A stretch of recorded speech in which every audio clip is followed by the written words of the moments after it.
রিহান চলল চিড়িয়াখানায় ওর খাঁচার বন্ধুদের সঙ্গে দেখা করতে। তো ঢুকতেই তো প্রথমে ওর পূর্বপুরুষের সঙ্গে দেখা হলো।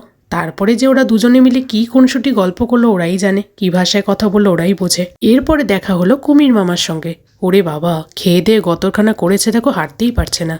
কুমিরকে দেখে আমাদেরই খিদে পেয়ে গেছিল। খেতে খেতে তো ছেলেকে হঠাৎ খুঁজে পাচ্ছি না। পরে দেখি ছেলে গার্লফ্রেন্ড জোগাড় করে ফেলেছে। যতই ডাকছি যে ওরে তোর মা পেছনে বসে আছে, তুই কই চললি, তো ওর তো কোনো ধ্যান জ্ঞান নেই। গার্লফ্রেন্ড পেয়ে গেছে, মাকে আর লাগে কিসে। এরপর গেলাম চিড়িয়াখানার নতুন সংযোজন দেখতে। খাঁচার ভেতরে আমরা, খাঁচার বাইরে পাখি। পাখি বলতে ছিল হাঁস মুরগি। যাই হোক, তারপর চলে গেলাম সিংহ মামার সঙ্গে দেখা করতে। সিংহ মামা তো এইখানে হাই তুলতে ব্যস্ত। ওইদিকে আমার ছেলে সিংহ মামাকে মোটেই পছন্দ হয়নি। গার্লফ্রেন্ডটা বাড়ি চলে গেছে বলে খুব আপসেট ছিল। এটাকে যেন কোথায় দেখেছি।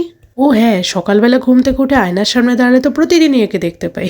ফাইনালি চিড়িয়াখানা মানে যাকে দেখার জন্য এখানে আসা, সেই royal Bengal tiger. Rihan finally একেই বন্ধু বানালো। ভিডিওটা ভালো লাগলে লাইক কমেন্ট করো।